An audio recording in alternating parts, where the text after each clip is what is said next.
বলো সাহেব, কি বলতে এসেছো? রেজে, কামিং 1st জানুয়ারি আমাদের নিউ ইয়ার, নতুন বছর। আমরা তাই এভরি ইয়ার 31st ডিসেম্বর রাত 12টার সময় নিউ ইয়ার সেলিব্রেট করি। বাহ বাহ বাহ, এই তো খুব ভালো খবর। আপনি যদি দিস ইয়ারে আমাদের পার্টিতে অ্যাটেন্ড করেন তাহলে আমরা খুব আনন্দিত হইব। ঠিক আছে ঠিক আছে, আমি অবশ্যই চেষ্টা করব। So kind of you, so kind of you. আপনি অ্যাটেন্ড করলে আমরা আপনাকে আমাদের বিলাতি কেক খাওয়াইবো। মানে পিঠে? জানো সাহেব, এই পৌষ মাসে আমরাও পিঠে তৈরি করি। দেখো দেখো, এই দিক দিয়ে আমাদের সংস্কৃতির মধ্যে কত মিল। ওয়েল সেড মহারাজ, ওয়েল সেড। আচ্ছা তাহলে আজ আসি। হ্যাঁ হ্যাঁ, এসো এসো এসো। আর আমাকে নিমন্ত্রণ করার জন্য তোমাদের ধন্যবাদ সাহেব, ধন্যবাদ। তা মহারাজ, সাহেবরা এসে আপনাকে নেমন্তন্ন করে গেল? আরে শুধু নেমন্তন্ন, যাকে বলে একেবারে স্বনির্বদ্ধ নিমন্ত্রণ। আহা, আপনার সাথে যদি আমাকেও নেমন্তন্ন করতো। আহা, জীবনে কখনো বিলাতি কেক খাইনি, শুনেছি খুব ভালো খেতে। বাবা, কেকের কথা শুনেই তো দেখছি আপনার মুখ দিয়ে লাল ঝরতে শুরু করে দিল। দেখেছেন মহারাজ, আমি সরল সিধে মানুষ, সাদা মনে কাদা নেই, তাই আগ বাড়িয়ে মনের ইচ্ছা প্রকাশ করেছি মাত্র। আর দুঃখ পেতে হবে না মন্ত্রী মশাই। মহারাজ, আপনি কেক খেতে গেলে মন্ত্রী মশাইকেও সঙ্গে করে নিয়ে যান, তাতে যদি এই সরল সিধে মানুষটার মনের দুঃখ একটু কমে। এই থামো থামো সব, রঙ্গরসিকতা থামিয়ে আমার একটা প্রশ্নের জবাব দাও দেখি। আচ্ছা, গত পৌষ মাস থেকে এই পৌষ মাস পর্যন্ত তোমরা কে কি কাজের কাজ করেছো বলো তো? মানে এই 1 বছরের কাজের ফিরিস্তি চাইছেন? মনে করো তাই। এই 1 বছরে আমি তালিম দিয়ে 100টা নতুন সৈন্য তৈরি করেছি মহারাজ। বেশ বেশ, খুব ভালো। তা রাজপণ্ডিত, তুমি কি করেছো? আমি ছাত্র পড়িয়ে তাদের শিক্ষিত করে তুলেছি। আমি প্রতিদিন অসুস্থ মানুষকে চিকিৎসা করে সুস্থ করে তুলেছি। আমিও বেকার বসে থাকিনি মহারাজ। 1 বছরে আমি 350টা পদ্য রচনা করেছি। আর এই যে গোপাল, এই 1 বছরে তুমি কি করেছো? হ্যাঁ, আমি রাজসভায় এসে হাস্যরস পরিবেশন করে সকলের মন ভালো করেছি। আর বিপদে আপদে বুদ্ধি আর সৎ পরামর্শ দিয়ে আপনাকে আর এই রাজ্যকে নানান বিপদের হাত থেকে বাঁচিয়েছি। আমাদের সকলকে উদ্ধার করে দিয়েছো। এই যে মন্ত্রী, তুমি কি করেছো? আমি, ও হ্যাঁ হ্যাঁ হ্যাঁ, মনে পড়েছে। আমি রোজ সময় মতো রাজসভায় এসেছি। তা এসেছো? বাহ, কিন্তু এসে কাজের কাজটা কি করেছো? মানে এই মুহূর্তে সেগুলো ঠিক মনে পড়ছে না মহারাজ। আমি মনে করিয়ে দেব মন্ত্রী মশাই। তুমি ঠিক আছে, দাও। সুকর্মের পরিবর্তে বেশ কিছু দুষ্কর্ম করেছেন আপনি। যেমন কোষাগার থেকে টাকা সরাবার মতলব করেছেন, যদিও আমার বুদ্ধির কাছে হেরে গিয়ে আপনার সেই মতলব ভেস্তে গেছে। এ বাবা, এ তুমি কি বলছো গোপাল ভাই? আরো শুনতে চান? না না, থাক থাক, মন্ত্রীর কথা যত না বলা যায় ততই ভালো। আর বিজ্ঞানী, তুমি এবার বলো। আমি এই 1 বছরে অনেক পরিশ্রম করে এক আশ্চর্য আকাশযান তৈরি করেছি মহারাজ। যে যানে চড়ে কমপক্ষে 10 জন খুব অল্প সময়ে অনেক দূর থেকে ঘুরে আসতে পারে। তাই নাকি? এ তো খুব ভালো আবিষ্কার। তা এতদিন জানাওনি কেন? ভেবেছিলাম কাজ সম্পূর্ণ হলেই আপনাকে জানাবো। তা কবে সম্পূর্ণ হবে তোমার ওই আকাশযানের কাজ? সম্পূর্ণ হয়ে গেছে মহারাজ। এবার আপনি বললেই চড়াতে পারি। ঠিক আছে ঠিক আছে, খুব তাড়াতাড়ি সকলে মিলে চড়বো তোমার ওই আকাশযানে। তাহলে আজকের মতো রাজসভা এখানেই শেষ। কাল সকলে আবার এসো কিন্তু। বিজ্ঞানীর এই আকাশযানের কথাটা সাহেবদের কাছে পৌঁছে দিতে পারলেই অনেক টাকা পুরস্কার পাওয়া যাবে। তাহলে আর দেরি কেন, আজই গিয়ে খবরটা ওদের কানে দিয়ে আসি। গিন্নি, ও গিন্নি, বলো, কি বলবে? আমি একটু বেরোচ্ছি। কোথায় বেরোচ্ছ? একটা বিশেষ কাজে। কাল থেকে আমরা এই মাঠেই বল খেলবো। মাঠটা কত বড়, আর মাঠ ভর্তি কি সুন্দর ঘাস। মাঠটা সুন্দর হলে কি হবে? সাহেবগুলো তো আর ভালো নয়, আমাদের দেখতে পেলেই তো তাড়া করে। আরে এত ভয় পাচ্ছিস কেন? এখন তো কোনো সাহেবকে দেখতেই পাওয়া যাচ্ছে না। নে নে, ছুটে গিয়ে ধর।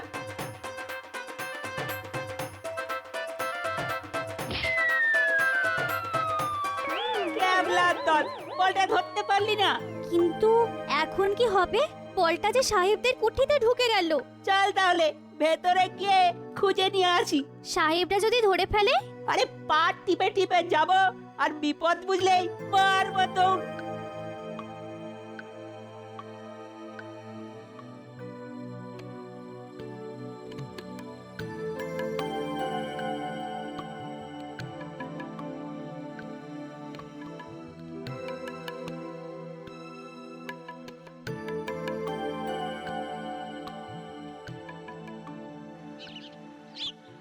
বলবো কি সাহেব, আমাদের বিজ্ঞানী এমন একটা আকাশযান তৈরি করেছে যে আকাশযানে চড়ে হুশ করে অনেক দূর চলে যাওয়া যায়। क्या কি সত্য? সত্যি সাহেব, একেবারে চন্দ্র সূর্যের মানে মানে ওই মুন অ্যান্ড সানের মতো সত্যি। তুমি কি করিয়া জানিলে? আজ রাজসভার মধ্যে সকলের সামনে বিজ্ঞানী এই আবিষ্কারের কথা ঘোষণা করেছে, তাই তো তোমাদের খবর দিতে এলাম। সাহেব, এত বড় আবিষ্কারটা তোমরা হাতিয়ে নাও। হটাইয়া লইব মানে চুরি করিব? চুরি বলছো কেন সাহেব? ভাবো তোমরা জয় করেছো। রাইট, ওই ভেহিকলটাকে আমরা জয় করিয়া আনিব। তা কিভাবে করিব? আমি বলছি, তোমরা শুধু মন দিয়ে শুনে যাও। Very good. অলরাইট, আজ রাত্রেই আমরা অ্যাকশন করিতে যাইব। কিন্তু আমারটা? তোমার ইনফরমেশন মতো কাজ করিয়া অ্যাকশন সাকসেসফুল হইলেই আমরা তোমাকে 200 সৈন্য মুদ্রা দিব। ধন্যবাদ সাহেব। তাহলে রাত 12টার পর বিজ্ঞানীর বাড়ির সামনে আমি অপেক্ষা করব। অলরাইট। বলিস কি রে, এত দূর? হ্যাঁ দাদু, এত দূর। ঠিক আছে, খবরটা যখন পেয়েই গেলাম তখন দেখ না কি করি আজ। এমন একটা খবর দিলাম, আমাদের রসগোল্লার মাখা সন্দেশ খাওয়াবে তো দাদু? ঠিক আছে, তাই হবে। তবে আজ নয়, কাল। আমি এখন যাই, বুঝলি, একটু সেনাপতির সাথে কথা বলে আসি।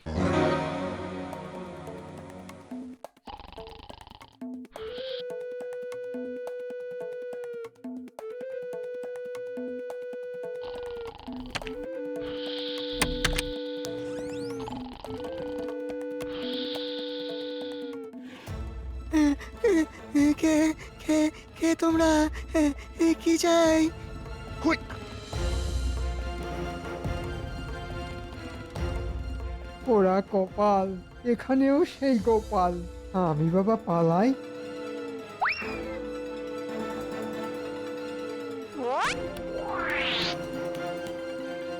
কেউ নড়বে না, কেউ নড়বে না। নড়বার চেষ্টা করলেই এই তলোয়ার দিয়ে বুক একেবারে এফোড় ওফোড় করে দেবো। সব কটাকে কারাগারে নিয়ে যাও। কাল রাজসভায় আকাশযান চুরি করতে আসার অপরাধে এদের বিচার হবে। মহারাজ, কাল রাতে এই সাহেবরা লোকজন নিয়ে বিজ্ঞানীর আকাশযান চুরি করতে এসেছিল। ঘুমন্ত বিজ্ঞানীকে ওরা বেঁধেও রেখেছিল। বটে সাহেব, সাহেব তোমরা এত খারাপ, হ্যাঁ? একদিকে আমাকে অনুষ্ঠানে যাবার জন্য নিমন্ত্রণ করে যাচ্ছ, অন্যদিকে রাতের অন্ধকারে গোপনে আমার বিজ্ঞানীকে বেঁধে তার আবিষ্কার চুরি করতে এসছো। এর শাস্তি কি জানো? কম করে 2 বছর সশ্রম কারাদণ্ড। আমাদের পানিশমেন্ট দিলে আপনার মন্ত্রীকেও পানিশমেন্ট দিতে হইবে। কেন কেন কেন? মন্ত্রীকে শাস্তি দেবো কেন? বিকজ আমরা যাহা করিয়াছি সবকিছু উহারই প্ল্যান ছিল। মন্ত্রী সাহেবরা কি বলছে? তুমি নাকি ওদের চুরি করতে তাতিয়েছ? কি হলো, চুপ করে আছো কেন? না মহারাজ, আমি ওদের চুরি করতে বলিনি। বলনি? বলনি? তাহলে ওরা এই আকাশযানের কথা জানলো কি করে? না, আসলে ওরা খুব গর্ব করে বলেছিল যে ওদের দেশের বিজ্ঞান নাকি খুব উন্নত, তাই ওদের শুধু চমকে দেওয়ার জন্যে আমি মুখ ফসকে বিজ্ঞানীর আবিষ্কারের কথাটা বলেছিলাম। কিন্তু ওরা যে এমন একটা বাজে কাজ করবে এটা আমি বুঝতে পারিনি মহারাজ, বুঝতে পারিনি। সত্যি বলছো? সত্যি মহারাজ। নকল কান্নাকাটি করে পার পেয়ে যেতে চাইছে, হ্যাঁ? ঠিক আছে, পেয়ে যাক পার, তবে ওকে এমন আসল কান্না কাঁদাবো না, বুঝবে তখন মজা। ঠিক আছে, অসাবধানে ভুল যখন করেই ফেলেছ তখন কোনো শাস্তি তোমায় আমি দিচ্ছি না। তবে মন্ত্রী, ভবিষ্যতে কিন্তু আর এরকম ভুল করো না। আর সাহেবরাও কিন্তু রেহাই পাবে না। ওদের 2 বছরের সশ্রম কারাদণ্ড ঘোষণা করছি। যাও যাও, এদের কারাগারে নিয়ে যাও। ট্রেটার মন্ত্রী, আমরা তোমাকে ছাড়িব না। We will see you. কিরে, কেমন খাচ্ছিস সব? ভালো ভালো ভালো, খুব ভালো গো দাদু, যাকে বলে একেবারে পেট পুরে। গোপাল দাদা, মহারাজ একবার তোমাকে রাজবাড়িতে ডেকেছেন গো। ঠিক আছে, চলো তোরা খা, আর কিছু লাগলে ভোলা দাদুর কাছ থেকে চেয়ে নিস। ভোলা, আমি রাজবাড়ির থেকে ফেরার পথে পয়সা দিয়ে যাব। ঠিক আছে, তুমি যাও। মহারাজ, হঠাৎ খবর পাঠিয়ে আমাদের এখানে ডেকে আনার কারণ? আরে বাবা, বলবো বলবো, শুধু গোপালকে আসতে দাও। আমি এসে গেছি মহারাজ। এই তো, এই তো, গোপাল যখন এসে গেছে তখন বলেই ফেলি। আসলে ওই সাহেবরা তো আমাকে কেক খেতে যাওয়ার নেমন্তন্ন করেছিল, কিন্তু চুরির মতো দুষ্কর্মের দায়ে সাহেবরা তো এখন আমারই কারাগারে বন্দী। সে অন্যায় করলে শাস্তি তো পেতেই হবে মহারাজ। কিন্তু আমার মনটা যে বড্ড বিলাতি কেক করতে শুরু করে দিয়েছে। আর শুনেছি বিলাতি কেক খেতে নাকি ভারী সুস্বাদু। তাহলে চলো বড় কোনো শহরে গিয়ে সকলে মিলে বিলাতি কেক খেয়ে আসি। কিন্তু শহর কি এখানে নাকি? সে তো প্রায় 200 মাইল দূরে। আহা, তার জন্য এত চিন্তা করছো কেন? আমাদের বিজ্ঞানীর তৈরি করা আকাশ জানাচ্ছে না, তাতে চড়বো আর হুশ করে শহরে পৌঁছে যাব। কি বিজ্ঞানী, যেতে পারবো না? অবশ্যই পারবেন মহারাজ, শুধু কারা কারা যাবেন আর কবে যাবেন বলুন। তাহলে বলো বলো, কারা কারা বিলাতি কেক খেতে শহরে যাবে? সব থেকে আগে মন্ত্রী মশাইয়ের নামটা লিখে নিন মহারাজ। বিলাতি কেকের নাম শুনলেই ওনার মুখ দিয়ে লাল ঝরতে শুরু করে দেয় যে। দেখেছেন মহারাজ, গোপাল আবার কেমন টিটকারি কাটতে শুরু করে দিয়েছে। আহা, রেগে যাচ্ছ কেন মন্ত্রী? তুমি যাবে, অবশ্যই যাবে। তা আর কে কে যাবে বলো? আমি যাব মহারাজ। আমিও যাব। আমিও যাব। ঠিক আছে, চলো সকলে মিলে একটু বিলাতি কেক খেয়ে হইচই করে আসা যাক। কবে যেতে চান মহারাজ? তবে কালই চলো।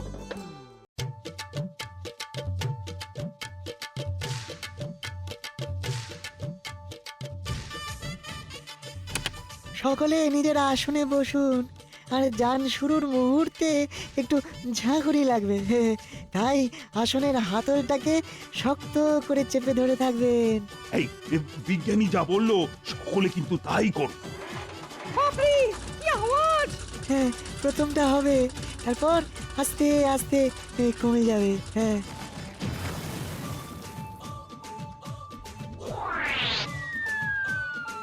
বাহ বাহ বাহ বাহ, আমরা কেমন মাটি ছাইয়ে মেঘের ওপর দিয়ে উড়ে চলেছি। সত্যি সত্যি বিজ্ঞানী, ধন্য ধন্য তুমি, আর ধন্য তোমার আবিষ্কার। আমরা এখন শহরের এলাকার মধ্যে চলে এসেছি। এই তো উঠলাম, এরই মধ্যে শহর এসে গেল। মহারাজ, এই হলো আকাশযান, বাতাসের বেগে ছোটে। আমরা এখন নামবো, তাই এই সকলে আবার ওই সামনের হাতল শক্ত করে চেপে ধরে থাকুন।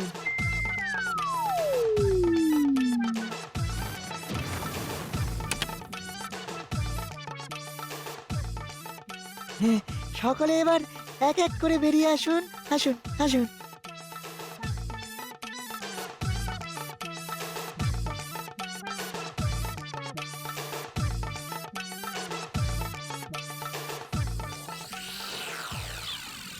কিন্তু একটা মাঠ, এখানে বিলাতি কেকের দোকান কোথায়? চলুন খুঁজে দেখি, কোথাও না কোথাও তো খুঁজে পাবোই।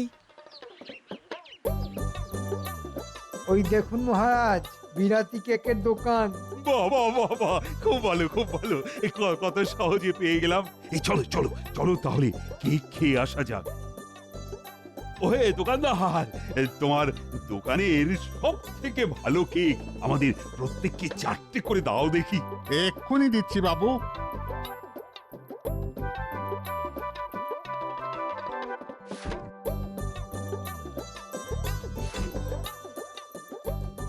হুম, হুম, হুম। বাহ বাহ বাহ, বড় ভালো। এই না হলে বিলাতি কেক। সত্যি মহারাজ, মুখে দিলাম আর মিলিয়ে গেল। কেক তো ভালোই খাওয়ালে, তার দাম কত? আগে আসল বিলাতি কেক তো, তাই দাম একটু বেশি। ওই মানে সর্বসাকুল্যে 10 টাকা। তোমার কেক খেয়ে এত খুশি হয়েছি যে 10 টাকার পরিবর্তে আমি তোমাকে 2টি সোনার মোহর দেব। 10 টাকার বদলে 2টো সোনার মোহর, এ তো আমার স্বপ্নেরও অতীত। তা হাতে তো এখনো কিছু সময় আছে। চলো চলো, শহরের আশপাশটা একটু দেখে আসি। আমি কোনোদিন শহর দেখিনি। চলুন মহারাজ, শহরটা দেখে আসা যাক। আমার আমার পা ব্যথা করছে, তাই আপনারা যান, আমি এই দোকানে একটু বসি।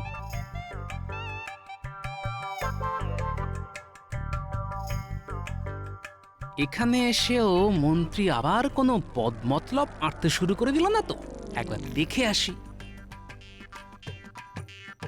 মহারাজ, আমি চট করে একটু আসছি। আহ, পায়ে ব্যথা বলে মন্ত্রী এলো না, তো তুমি আবার কোথায় যাচ্ছ? আগে প্রকৃতির চাপ মহারাজ।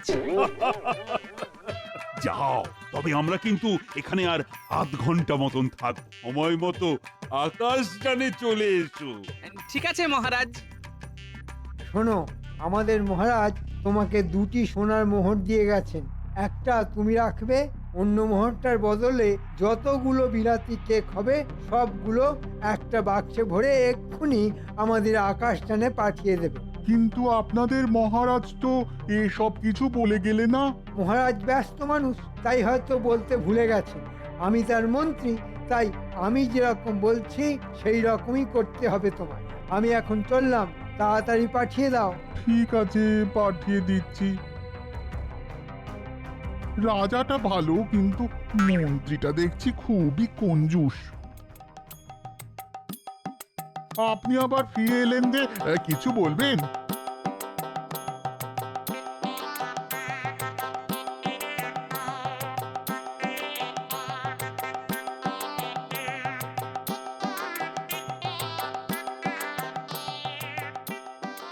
এবার তাহলে আমরা আকাশে উড়বো।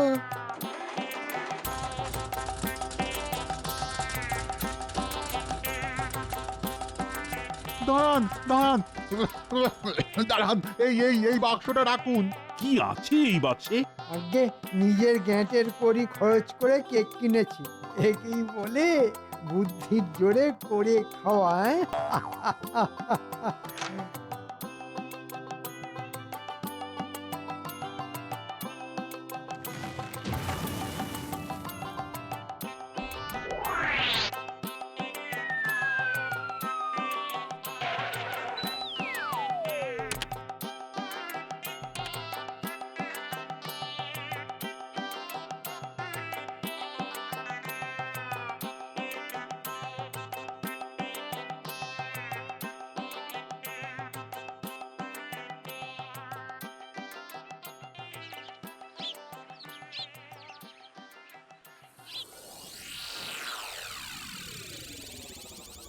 মন্ত্রী, কাউকে কিছু না জানিয়ে বিলাতি কেক তো কিনলে, তা কি কি কেক কিনলে সেটা একবার দেখতে পারি কি?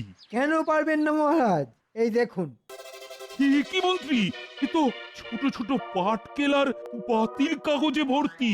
হ্যাঁ, আমার কাছ থেকে একটা গোটা মোহর নিয়ে হতচ্ছাড়া দোকানদার আমাকে ঠকিয়েছে। হ্যাঁ, কেন মিথ্যে কথা বলছেন মন্ত্রী মশাই? আপনি কোনো মোহরই দেননি। মহারাজ যে 2টি মোহর দিয়েছিলেন, আপনি ওই দোকানদারকে চাপ দিয়ে তার একটার বদলে কেক দাবি করেছিলেন। কি বলছো কি গোপাল, এ তো খোদার উপর খোদকারি। ঠিকই বলেছেন, খোদার উপর খোদকারি, আর তার উপর আসল কারিগরিটা তো আমি করেছি মহারাজ। মানে পায়ের ব্যথার অছিলায় মন্ত্রী মশাই তো দোকানে থেকে গেলেন, তাই আমার মনের মধ্যে কেমন একটা সন্দেহ হলো। আমিও তাই প্রকৃতির বেগের বাহানায় ওই দোকানে গিয়ে আড়াল থেকে মন্ত্রী মশাইয়ের সব কথা শুনে নিলাম। তারপর মন্ত্রী মশাই দোকানদারকে 1 মোহরের পরিবর্তে বাক্স ভর্তি কেক দিতে বললেন, আর মন্ত্রী মশাই চলে যেতে আমিও দোকানে ঢুকে বাক্স ভর্তি কাগজ আর ছোট ছোট পাটকেল দিতে বললাম।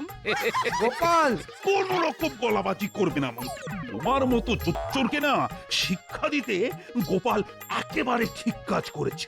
আমি কিন্তু আরেকটু কাজ করেছি মহারাজ। ওই 1 মোহরের পরিবর্তে আমি ওকে 1 বাক্স টাটকা বিলাতি কেক পাঠিয়ে দিতে বলেছি। কাল সকালের মধ্যেই ঘোড়ার গাড়ি করে ওই কেক কৃষ্ণনগরে চলে আসবে। সকলে মিলে ভাগ করে খাবো। এটাই হলো আমার কারিগরি। এই না হলে গোপাল। আমিও 2-1টা পাবো তো গোপাল? পাবেন বই কি, এই তো আপনার কেক।